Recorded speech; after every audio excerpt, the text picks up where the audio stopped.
My name is Alara Vance, and for 15 years, my life revolved around the intricate dance of algorithms and the impenetrable fortress of data. I was a cryptographer, not just any cryptographer, but an elite one, entrusted with the most sensitive information within a global tech firm.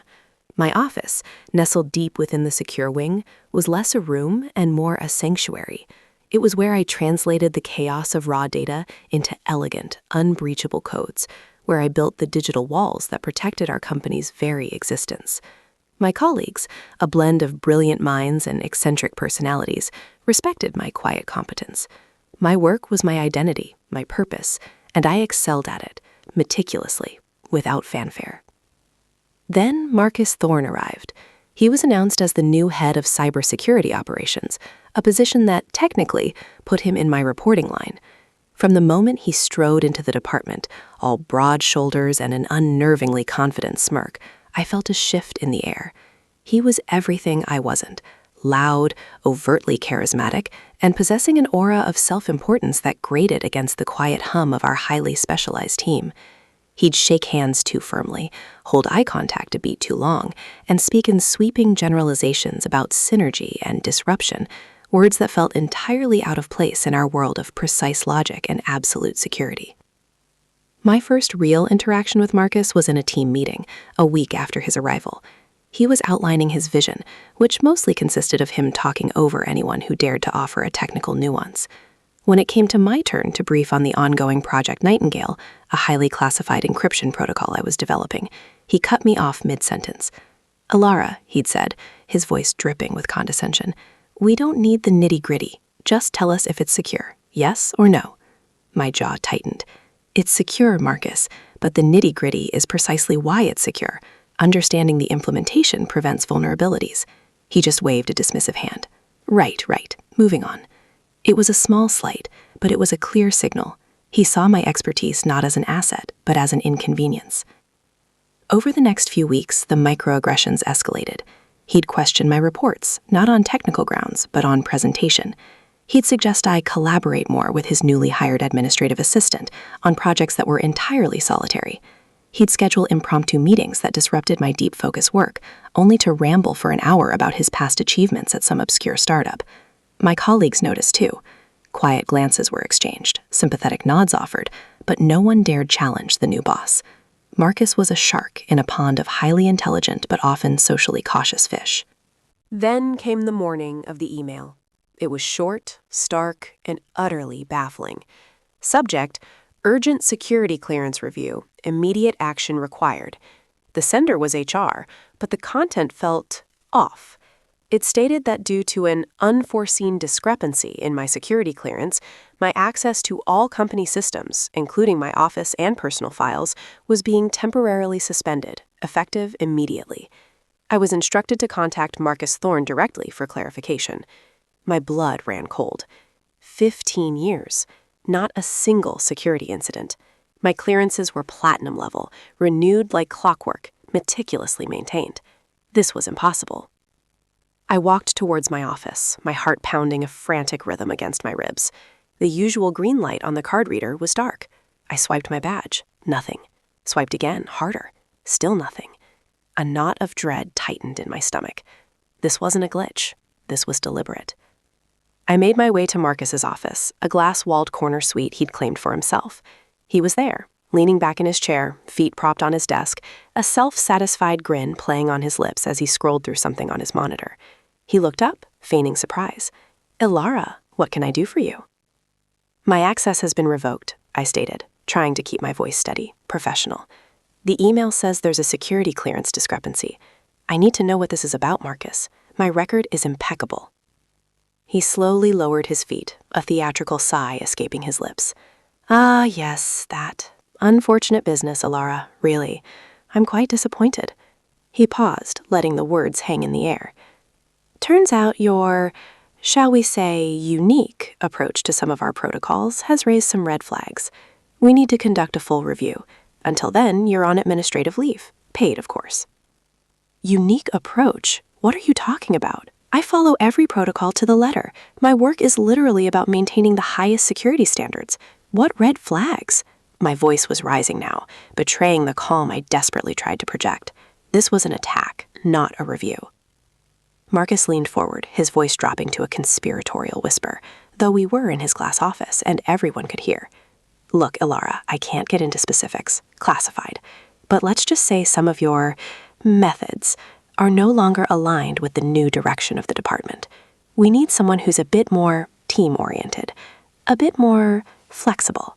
He gestured vaguely with his hands. It's nothing personal, just business. Nothing personal? This was as personal as it got. He was systematically dismantling my career, my reputation, my very professional existence, with vague accusations and an impenetrable wall of corporate jargon. I stood there, reeling, the blood draining from my face. So you're saying I'm being put on leave with no specific reason, based on a fabricated security clearance issue, because you don't like my methods? His smile tightened.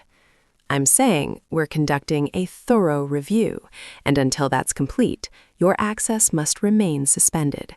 Company policy, you understand? He then looked past me, his eyes lighting up. Ah, speak of the devil. Kyle, come on in. I turned to see a man, about Marcus's age, with an air of casual entitlement, walking towards us. He carried a box of personal effects, including a framed photo of him and Marcus high-fiving on a golf course. Kyle Jenkins, Marcus's friend from his previous company, who had been rumored to be joining the team. My stomach dropped. This was it. The pieces clicked into place with sickening clarity. He wasn't just sidelining me. He was replacing me. Ilara, this is Kyle Jenkins, Marcus announced, putting a hand on Kyle's shoulder, a gesture of ownership. He's going to be stepping in to manage Project Nightingale and other critical encryption efforts while we sort things out. Kyle offered me a smirk. Not a friendly smirk, but a triumphant one. He knew. They both knew. This wasn't a review. It was a coup. I felt a cold, hard rage begin to simmer beneath my shock. To be dismissed, disrespected, and replaced by an unqualified crony, it was an insult to everything I had dedicated my life to. I looked from Marcus's smug face to Kyle's arrogant grin. I understand, I said, my voice surprisingly calm, though my hands were trembling. I understand perfectly. And I walked away. Not to my desk, but out of the department, out of the building, into the harsh glare of the midday sun. The world outside felt alien, indifferent to the professional assassination that had just occurred. The first few days were a blur of anger, disbelief, and a profound sense of loss. I called HR, but they stonewalled me, citing ongoing internal investigations and directing me back to Marcus. I called my previous manager, a mentor who had since retired, but he could only offer sympathy, powerless to intervene. My reputation, built over years of meticulous work, was being systematically dismantled by a man who saw me as an obstacle to his personal agenda. But the quiet cryptographer in me, the one who thrived on solving complex problems and finding hidden vulnerabilities, couldn't stay dormant for long. Marcus had made a critical error. He had underestimated me. He had assumed that because I was quiet, I was weak. He thought the system was his to manipulate, but I knew the system better than anyone. I had built significant parts of it. My mind, trained to detect patterns and anomalies, began to work. What evidence did I have? The vague HR email, Marcus's evasive answers, Kyle's sudden arrival. It was circumstantial, but it was a start. I needed hard proof. I started by thinking like Marcus. What would he do? He needed to justify my removal, and he needed to justify Kyle's placement. This meant fabricating a plausible reason for my security discrepancy and exaggerating Kyle's qualifications. I couldn't access company systems, but I had 15 years of institutional knowledge. I knew the internal processes, the audit trails, the hidden corners where digital breadcrumbs were left behind. My home office, usually reserved for personal projects, became my war room. I started with public records, Kyle Jenkins. A quick search revealed a patchy career history, mostly in sales and mid-level IT support, with no discernible experience in high-level cryptography or cybersecurity architecture. His LinkedIn profile, suspiciously sparse in technical details, mentioned a close working relationship with Marcus at their previous, much smaller, company. Then I remembered something Marcus had said. some of your methods are no longer aligned with the new direction. This was a thinly veiled accusation that I was not adapting, but I was adapting. I had recently implemented a new, cutting-edge quantum-resistant encryption standard for Project Nightingale, a forward-thinking move that had been approved by the previous head of cybersecurity and applauded by the CTO. Could Marcus be trying to frame that as a discrepancy? I started reconstructing my last few months of work from memory, meticulously detailing every project, every approval, every email exchange. I had always been diligent about keeping personal copies of critical documents, not out of paranoia, but out of a professional habit of thoroughness. I had external backups of my project notes, design specifications, and even some of the internal communications regarding Project Nightingale's implementation. These weren't company secrets, but my own intellectual property and proof of my work. My next step was to analyze the HR email. The sender was HR, but the wording felt too much like Marcus. I knew the standard HR templates. This wasn't one of them. It was too vague, too accusatory, and too eager to direct me to Marcus. I suspected it was either drafted by Marcus and sent through a compliant HR contact, or worse, entirely fabricated. I decided to contact a former junior HR associate, Sarah, who had always been friendly. I didn't ask for company secrets, but casually inquired about the standard procedure for security clearance reviews. She confirmed my suspicions. Such a review would typically involve a formal letter, a meeting with HR in the security department, and a very specific, detailed reason, not a vague email directing me to my manager.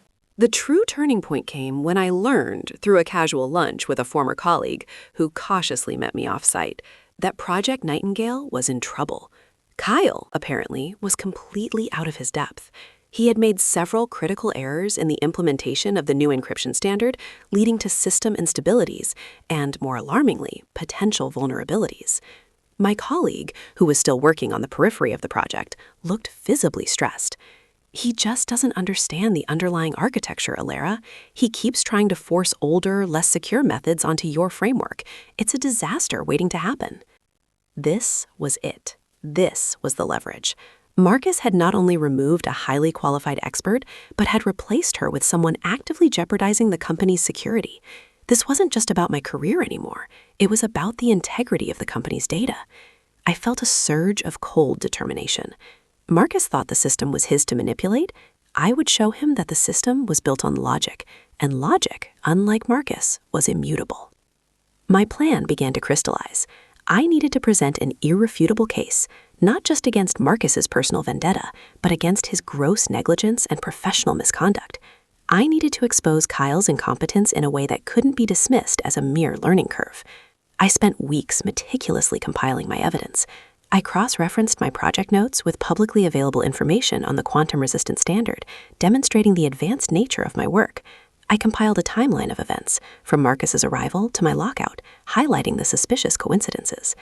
I even managed to get an anonymous tip from an IT contact, a detailed log of system access changes around the time of my lockout.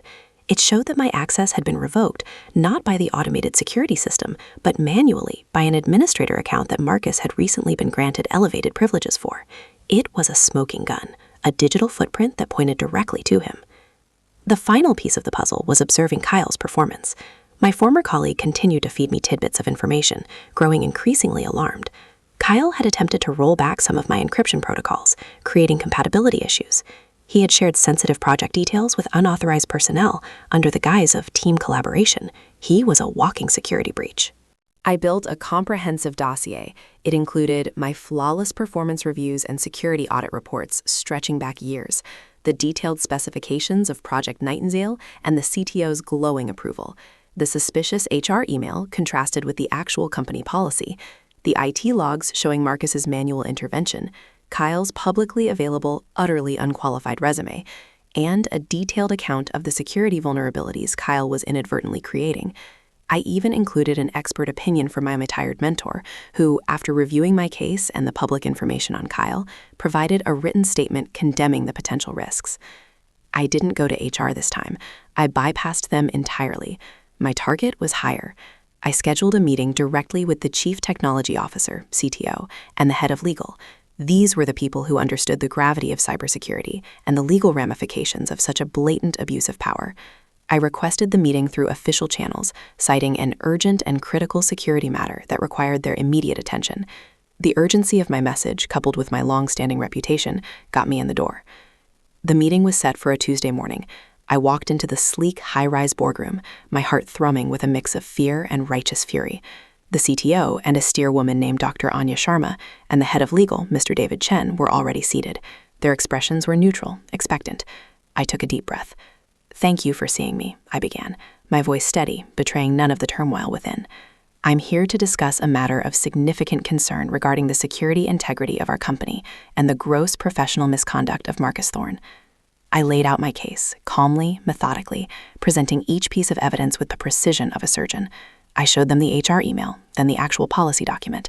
I showed them my project documentation, then Kyle's meager qualifications. I showed them the IT logs, detailing the manual override of my security clearance by Marcus's elevated account. I explained in clear, concise terms the specific vulnerabilities Kyle had introduced to Project Nightingale, backed by my mentor's expert assessment. I didn't resort to emotion, only facts, logic, and irrefutable proof. Dr. Sharma's face, initially impassive, began to show signs of alarm. Mr. Chen, a seasoned legal mind, scribbled notes furiously. When I finished, the room was silent. Then Dr. Sharma leaned forward. "Alara, this is extremely serious. Are you absolutely certain of these claims?" "Dr. Sharma, Mr. Chen," I replied, looking them both in the eye. "My career, my reputation, my life's work is built on certainty. I wouldn't be here if I wasn't absolutely certain. I have provided you with the evidence. The systems don't lie." Mr. Chen picked up the IT log. "This manual override, this is highly irregular, and the timing, directly coinciding with your forced leave." He looked at Dr. Sharma. "This is a clear abuse of administrative privileges, potentially fraud." Dr. Sharma then spoke, her voice sharp with concern. "And the vulnerabilities Kyle Jenkins has introduced to Project Nightingale, are they truly as critical as you suggest?" "They are," I confirmed. "He has effectively opened back doors to a system designed to be unbreachable. It's a ticking time bomb for our most sensitive data." The decision was swift. Within hours, Marcus Thorne was called into a meeting with Dr. Sharma and Mr. Chen. I heard later through the grapevine that he had initially tried to bluster his way through, denying everything, claiming I was a disgruntled employee. But when confronted with the irrefutable IT logs, his own fabricated emails, and the detailed breakdown of Kyle's disastrous performance on Project Nightingale, he crumbled. The system, it turned out, was not his to manipulate after all. Marcus Thorne was fired on the spot, escorted out of the building by security, his face a mask of disbelief and sputtering rage. Kyle Jenkins, utterly exposed as incompetent, was also let go. The company immediately initiated an emergency audit of Project Nightingale, where my findings were confirmed, leading to a frantic effort to patch the vulnerabilities Kyle had created. I was reinstated, not just with an apology, but with a promotion and a significant raise. Dr. Sharma personally oversaw my return, ensuring all my access was restored and that a formal public apology was issued to me by the company for the unjust and unfounded suspension. She even asked me to lead the team that would permanently secure Project Nightingale, a testament to her renewed trust. Walking back into my office, the green light on the card reader welcoming me home felt like a profound victory. The air was different now. My colleagues, no longer merely offering sympathetic glances, greeted me with genuine respect, some even with quiet awe. The quiet cryptographer had found her voice, not through shouting, but through the undeniable power of truth and logic. Marcus Thorne thought he could erase me, replace me with a puppet, and manipulate the system for his own gain. But he forgot one crucial thing. I was the one who understood the system's deepest layers, its fundamental truths. And when you try to corrupt a system built on logic, logic will eventually, inevitably, fight back. My revenge wasn't loud or dramatic. It was cold, precise, and utterly devastating. It was the quiet triumph of integrity over arrogance, and it was the most satisfying victory of my career.